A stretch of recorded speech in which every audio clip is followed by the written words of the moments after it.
년을 시작하면서 밀레니엄 시대가 도래했다. 굉장히 한우하고 또 2000년도에는 어떤 세상이 다가올 것인가 걱정스러운 그런 마음으로 시작했제가 엊그제 같은데 20년이 지나버렸어요. 21년이 됐습니다. 또다시 우리는 새로운 해를 맞이했고 또 새로운 시작을 해야 될 시간표가 되었습니다. 그래서 올해 2021년에는 세워가시는 하나님께서 교회를 세우시고 또 우리 중직자를 세우시고 렘넌트를 세우시고 또 궁극적으로는 현장에 중요한 답을 주도록 우리를 부르셨습니다. 우리는 적어도 그리스도로 완전히 답을 내고 그런 가운데서 하나님의 나라의 축복을 누리면서 세상을 변화시키고 살리는 그런 축복된 자리에 나가야 할 것입니다. 복음이 없어 죽어가는 그런 현장, 빈 곳이 참 많죠. 237 빈 곳을 살려라. 우리가 일부 메시지는 온단 메시지를 정리를 했는데 적어도 우리가 한 해 동안 조금 관심 갖고 봐야 될 부분, 사실은 지금 우리 개인이나 또 우리 가정이나 우리가 살고 있는 지역을 돌아보기도 바쁜데 언제 빈 곳을 봅니까? 이런 질문을 할 수도 있습니다. 그러나 우리는 이건 기도 제목이면서 또 함께 풀어가야 될 숙제이기 때문에 237 빈 곳, 분명히 성경에도 거기에 관심이 많아요. 그리고 성경에서 가장 많이 쓰여지는 단어가 고아와 가부들, 또 소외된 사람들, 이런 사람에 대한 특별한 메시지들이 많이 있는 것을 보게 되지요. 또 유대인들이 관심 갖지 않는 이방인의 뜰, 이런 것이 비어있다 이렇게 볼 수 있고, 그러면서 동시에 또 가장 황금어장인 해당, 종교의식은 하고 있지만은 답을 얻지 못한 그런 현장, 그런 것에 올바르게 복음이 증거되고 선포되어져야 될 것입니다. 그래서 하나님은 우리를 영적인 파수꾼으로 또 치유의 빈 곳, 영적인 의사로 서밋의 빈 곳, 하나님께서 삼직을 통해서 왕으로 제사장으로 선자로 세우셔서 세상을 향해서 우리가 나가야 할 것이 무엇인지를 말씀해 주신 것이죠. 교회를 세운 목적이 뭘까요? 주님께서 주는 그리스도시요 살아계신 하나님의 아들이십니다라고 고백을 들으시고 첫 번째 하신 말씀이 내 교회를 세우겠다, 이렇게 말씀하셨죠. 또 구원받은 하나님의 자녀인 성도들이 참 교회로, 그리스도께서 교회의 머리가 되셔서 우리는 그리스도의 지체로서의 교회로 세워지게 된 것이죠. 성경에서도 가장 많이 쓰여진 단어가 성전과 관련된 부분이죠. 성전을 건축하고 또 무너진 성전을 다시 세우고, 구약의 역사는 결국 성전 세우는 역사예요. 왜 성전이 필요할까요? 하나님을 예배하는 자리, 너무 중요하기 때문에 성전이 필요한 것이죠. 구원받은 하나님의 자녀들은 예수가 그리스도 되심을 믿고 그 안에서 뿌리가 내리고 말씀을 따라 살아야 합니다. 내가 하는 것이 아니라 하나님께서 우리를 세워 가실 줄로 믿습니다. 첫 번째, 우리 교회가 적어도 이번 올해 한 해 동안에는 세 가지 중요한 단어들을 꼭 기억하고 가야 돼요. 교회라고 하는 단어와 후대라고 하는 단어와 현장이라고 한다. 교회를 생각할 때에 교회의 중요한 위치에 있는 사람들이 누굽니까? 중직자입니다. 중직자들이 복음으로 답내고 제자로 세워지는 것, 옛날 얘기처럼 들리지만은 끊임없이 우리가 붙잡고 가야 될 메시지라고 말할 수 있습니다. 또 우리 후대에게는 정확하게 언약을 심어서 각인되고 뿌리내리고 체질화된 것을 바꿔줘야 돼요.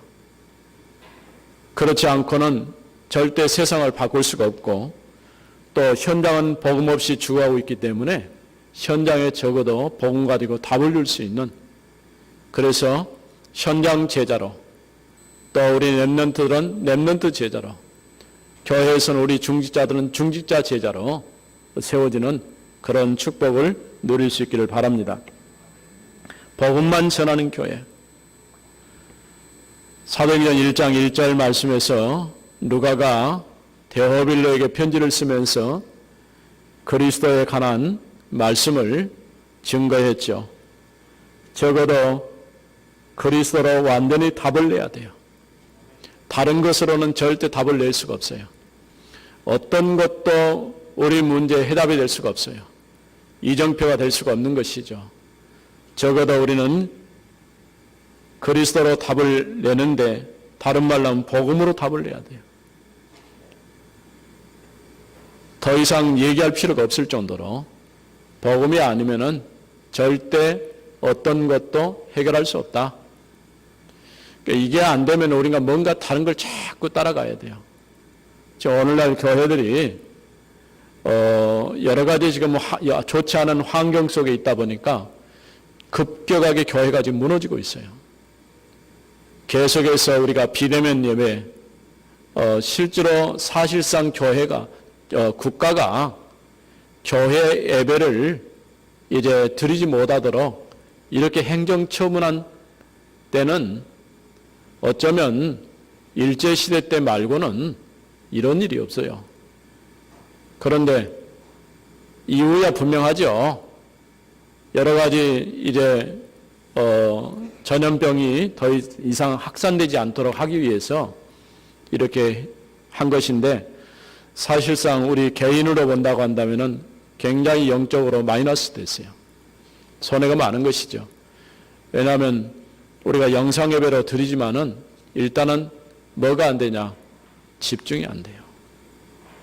메시지를 듣기는 들은데 그 메시지 흐름을 따라가기가 사실은 어려워요. 우리도 마찬가지로 계속 훈련 받기 위해서 많은 비용을 써가면서까지 올라가고 내려오고 이렇게 했지만은 편리함이 있죠. 근데 뭐가 안 되냐? 일단은 집중이 안 돼요. 그러니까 중요한 메시지의 흐름을 잘 따라가도 부족할 판인데, 일단 집중이 하니까 메시지를 놓쳐버리는 거예요. 오늘 이 자리에 참여한 여러분들은 행복한 사람인 줄 아시기 바랍니다. 또 이 자리에 오지는 못했지만 영상으로 예배드리고 있는 모든 성도들의 하나님의 은총이 함께하기를 바랍니다. 이런 어려운 가운데서 말씀의 흐름을 따라가는 사람은 정말 잘하는 거예요. 적어도 우리는 복음으로 답을 냈다고 한다면 어떤 문제가 와도 어떤 환경에 놓여져도 흔들림이 없이 오직 그리스도, 오직 하나님의 나라, 오직 세계복음과 이 언약을 탁 붙잡고 나가는 거예요. 그러면서 우리는 뭘 하냐? 말씀의 흐름을 따라가야 돼요. 왜 우리가 말씀을 듣습니까? 우리가 듣는 데는 익숙해져 있어요. 근데 뭐가 안 되냐? 일단 그 말씀을 정리해가지고 누군가와 함께 나눌 수 있는 그런 영적 상태가 잘 안 돼요. 그러니까 내가 말씀 듣고 나 혼자 만족할 수는 있어요. 근데 그 메시지를 가족과 함께, 또 친구와 함께, 이웃과 함께 나눈다고 하는 것은 굉장한 일이죠. 그래서 말씀이 가장 확실하게 붙잡고 또 그 메시지를 가지고 증거할 수 있는 게 뭐냐? 서로 함께 포럼을 하거나 나눌 때에 중요한 응답의 시간을 갖게 되는 것이죠. 학교에서 학생들이 공부할 때도 적어도 선생님이 얘기하는 그 얘기들을 잘 정리하고 집중하면은 얼마든지 따라갈 수 있는데 대부분 그렇지 못해요. 더더군다나 그것을 정리해가지고 누군가 함께 나눈다고 한다면은 굉장한 일이 일어날 텐데 그렇지 못한 거죠. 교회에서도 똑같은 이래 말씀의 흐름을 절대 놓치지 않는 여러분 되어지길 바랍니다. 우리가 복음으로 답냈으면은 이제 우리가 해야 할 일은 딱 하나예요. 말씀을 가까이 하는 것밖에 없어요. 신앙이 잘 자라고 믿음이 견고해져서 바르게 세워지는 것은 이 말씀의 흐름을 잘 따라가는 사람이에요. 사람의 얘기에 경청하지 말고 하나님의 말씀에 귀를 기울이는 그런 삶이 되어지길 바랍니다. 그렇게 해서 우리는 뭐냐? 복음만 말하고 친 거예요. 교회가 복음 말하지 않으면 종교단체입니다. 왜 구약의 그 아름다운 성전이 쓸모없는 파괴되고 버려졌습니까? 성전이 해야 될 정확한 기능, 성전 자체에 문제가 있는 게 아니에요. 성전을 찾아와서 예배하는 제사장, 레위인, 또 이스라엘 백성들, 이들이 가장 중요한 언약을 붙잡고 하나님을 바라봐야 되는데 언약을 놓쳐버린 거예요. 하나님 아닌 다른 것을 자꾸 찾아가는 거예요. 그게 이제 우상이죠. 가장 큰 문제가 여러 가지 제도를 만들어내는 목적이 뭐냐? 하나님만 바라보라는 거예요. 다른 것 쳐다보지 말고 다른 얘기 듣지 말고. 근데 구약의 역사를 보게 되면 여러 가지 이유들이 참 많아요. 심지어는 말씀을 전달해야 될 선지자들까지도 거짓 선지자들까지 나와서 하나님의 말씀을 애곡하는, 또 신약에도 보면은 바울이 복음 전하고 있는 그 시대에도 바울이 전해진 복음 말고 다른 복음을 전하는 사람들, 이런 사람들까지 있었다고 하는 것을 보게 되죠. 적어도 우리가 우리 교회를 올바르게 세워야 될 분명한 목적은 딱 나왔어요. 복음 전하는 교회. 복음 전하지 않으면 교회가 굳이 세워질 이유가 없어요. 왜냐하면 또 하나의 어떤 이제 건물을 짓는 게 아니고 정말 이 땅에 필요한 것이 복음이기 때문에 이 복음만 전하는 교회를 세우자. 그래서 우리가 지금 어려운 상황에 놓여 있지만은 함께 기도하면서 하나님의 역사를 바라보는 거예요. 분명히 하나님께서 모든 일들을 행하실 줄로 믿습니다. 이렇게 복음만 전한 교회가 되려고 하면은 그 교회를 구성하고 있는 중직자들이 중요한 거예요. 렘넌트도 있고 성도들도 있고 그렇지만은 교회를 만들어가고 있는, 이끌어가고 있는 우리 중직자들의 색깔이 굉장히 중요해요.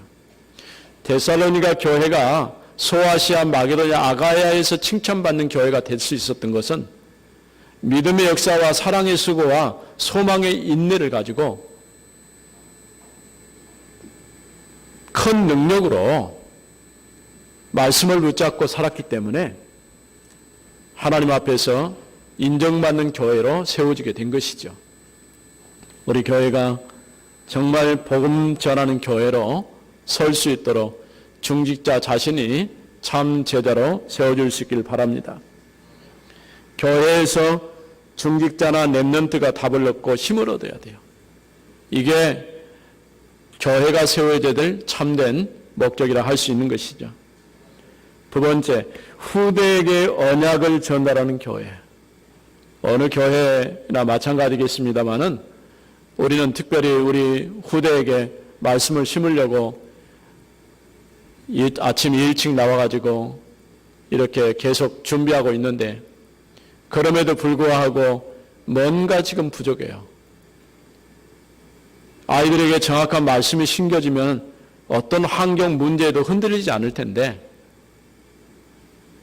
아이들이니까 그러려니라고 생각할 수도 있지만은 그러나 뭔가 지금 우리가 제대로 전달을 해야 될 일들을 잘 못하고 있다 이렇게 보여지는 것이죠.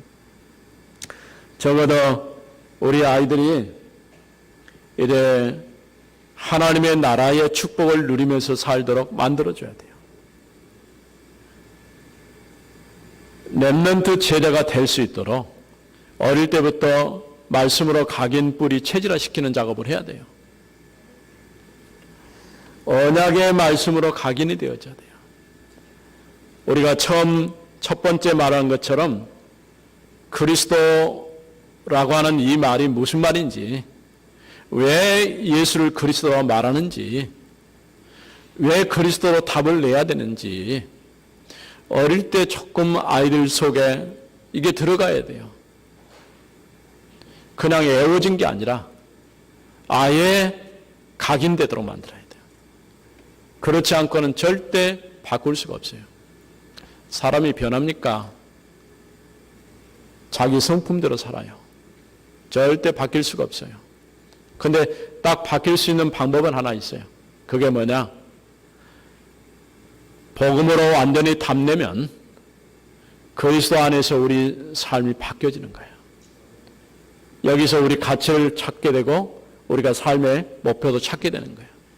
내가 이 땅에 살아야 될 이유가 무엇인지, 내가 지금 살고 있는 삶의 내용이 무엇인지, 이런 구체적인 내용들이 나온다고 볼 수 있는 것이죠.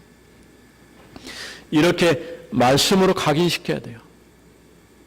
자꾸 우리가 성경을 읽도록 만들고 암송하게 만들고 또 그 말씀을 가지고 포럼하게 만들고 또 기록하게 만들고, 이런 모든 행위들이 뭐냐면은 말씀을 각인시키는 거예요. 얼마나 좋습니까? 우리는 새로운 얘기도 할 것도 없어요. 이미 있는 것을 제대로 붙잡고 가도록.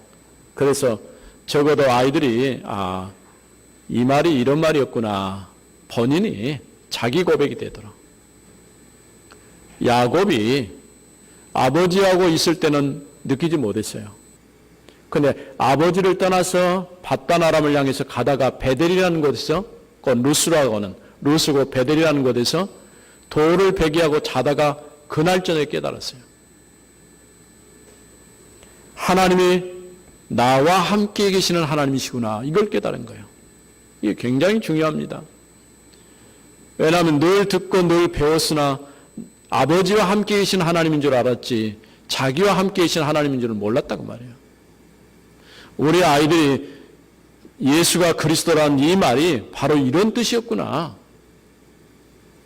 내가 어렸을 때 이 말씀을 붙잡고 믿음으로 살게 됐다는 거 너무 감사하다. 이 정도는 되어져야 돼요. 이게 이제 우리가 해줘야 될 일이죠. 기도의 응답을 누릴 수 있도록 뿌리 내리게 만들어줘야 돼요.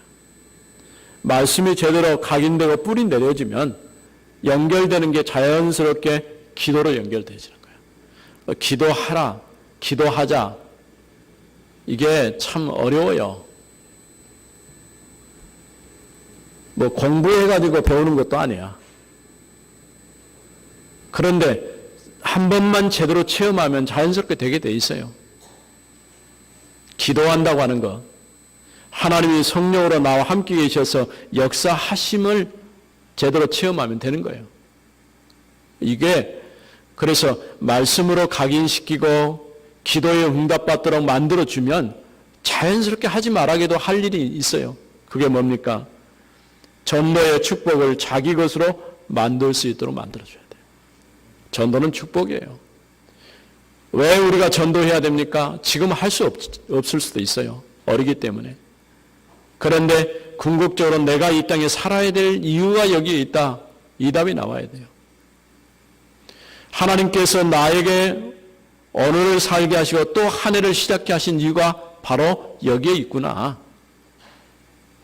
이거는 최고의 관심이고 하나님의 소원이기 때문에 우리 아이들이 적어도 전도의 축복을 자기 것으로 만들 수 있도록 체질화시켜야 돼요. 그래서 복음으로 각인 뿌리 체질화된 렘넌트 제자들이 일어나게 만들어줘야 돼요. 세 번째, 현장에 답을 주는 교회. 이제 우리가 할 일은 현장에 답을 주는 거예요. 그러니까 내가 교회에서 답을 얻고 복음만 말하는 교회로 세워지도록 올바른 중직자가 되어지고, 렘넌트들을 각인 뿌리 체질화시켜서 제자로 세우고, 이래 할 일은 딱 하나야. 복음 없는 현장에 답을 주는 거야. 이게 우리가 해야 될 일이죠. 그래서 복음이 없이 죽어가고 있는 현장에 답을 주는 교회가 되어져야 돼요. 누가 뭐라해도 우리 교회가 세워져야 될 참된 목적은 복음으로 현장에 답을 주는 거야. 복음 없이 영적인 문제 속에서 어려움 당하는 사람들을 살려야 돼요. 이게 참 중요합니다.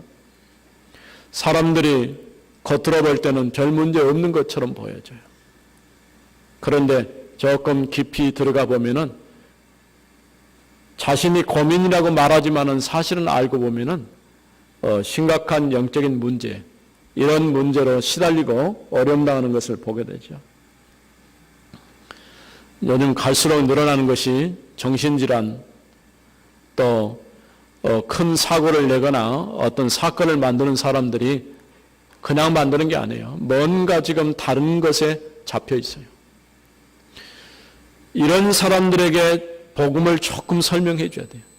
그러니까 전도해가지고 교회로 데려오는 것이 중요한 게 아니고 왜 이런 문제에 빠질 수밖에 없는 이유를 설명해 주는 거예요. 믿고 안 믿고는 본인이 할 일이겠죠. 적어도 우리가 해줘야 될 책임은 만일에 조금만 기회가 주어지고 대화를 나눌 수 있는, 또 말씀을 전할 수 있는 그런 분위기만 된다고 한다면은 설명을 해줄 필요가 있어요. 교회가 왜 있고 왜 예수를 그리스도로 믿어야 되는지, 지금 세상에는 어떤 문제가 지금 일어나고 있는지. 지난번에도 얘기했습니다마는 오늘 21세기를 살고 있는 우리에게 아마 가장 큰 적은 북한이 아니에요. 가장 큰 적은 어쩌면 바이러스라고 할 수 있어요.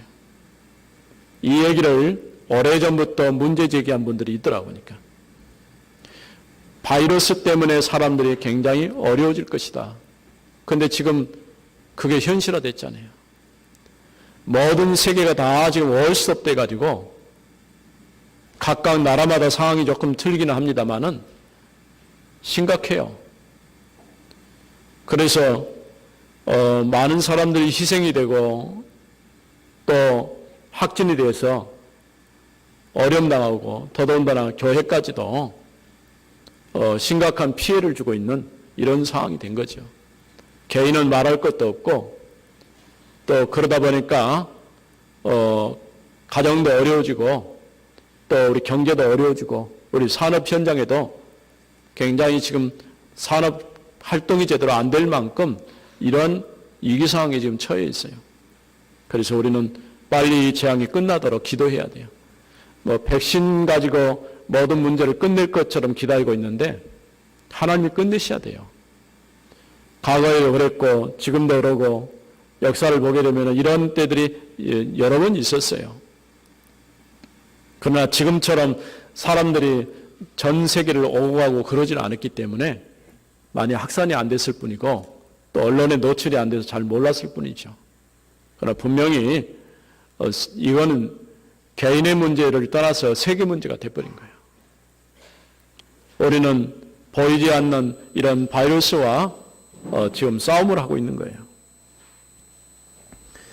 이렇게 복음 없이 영적인 문제 속에서 어려움 당하는 사람들이 있는데 바이러스보다도 더 큰 문제는 뭐냐? 영적인 문제예요. 바이러스도 우리에게 문제지만은 하나님 없다라고 생각하면서 사는 그 문제가 더 큰 문제라니까요. 이거는 백신 갖고 해결될 수가 없어요. 복음이 아니면 절대 해결될 수가 없어요. 너무 확실한 답, 확실한 백신, 그게 복음이에요. 우리는 이것 가지고 세상에 답을 줘야 돼요. 그래야 세상을 살릴 수가 있는 거예요. 복음이 없으면요, 다른 것에 사로잡혀서 흑암 문화를 만들어가요. 예, 올바르게 우리는 복음 가지고 답을 줘서 이 흑암 문화를 깨트려야 돼요. 문화가 되본다니까요. 그게 맞다라고 생각하는 거예요. 틀린 답인데 맞다라고 생각하는 거예요. 그러니까 점점 어려워질 수밖에 없는 것이죠. 왜 하나님께서 우리를 이 시대에 복음하는 자로, 중직자로, 렘넌트로, 전도자로 나를 부르셨을까? 바로 세상을 살리라고. 현장에 답을 주고 살려서 흑암 문화를 깨트리는 역사가 일어나야 됩니다. 다시 정리해 보면은 우리 교회가 적어도 복음만 전하는 교회로, 또 후대에게 언약을 전달하고 현장에 답을 주는 교회로. 그래서 사도행전 1장 1절, 3절, 8절 말씀, 하나님이 만드신 나, 하나님이 나에게 주신 것, 내가 정복하고 도전해야 될 현장, 이것과 그대로 연결된다고 볼 수 있습니다. 2021년 한 해 동안에 하나님이 여러분에게 최고의 응답을 주실 줄로 믿습니다. 우리 교회를 하나님께서 올해 세워가실 것입니다. 우리는 세 가지 단어를 붙잡고 기도해야 됩니다. 교회와 후대와 현장이죠. 올바른 복음만 전하는 교회가 세워지면 렘넌트들이 살아나고 제자가 되어지고 현장에 답을 줄 수가 있습니다. 살아계신 하나님, 은혜를 감사합니다. 2020년을 보내고 2021년 새해에 세워가시는 하나님이라는 이 말씀을 가지고 또 한 해를 시작해 하심을 감사합니다. 복음만 전하는 교회로 후대의 언약을 전달해서 각인 뿌리 체질화시키며 현장에 답을 줄 수 있는 그런 교회가 건축되어지도록 하나님 역사에 주옵소서. 그래서 하나님이 만드신 나, 하나님이 나에게 주신 것, 내가 이 땅에 살면서 도전해야 될 나의 현장을 찾아가는 귀중한 시간이 되게 하옵소서. 주 예수 그리스도 이름으로 기도드립니다. 아멘.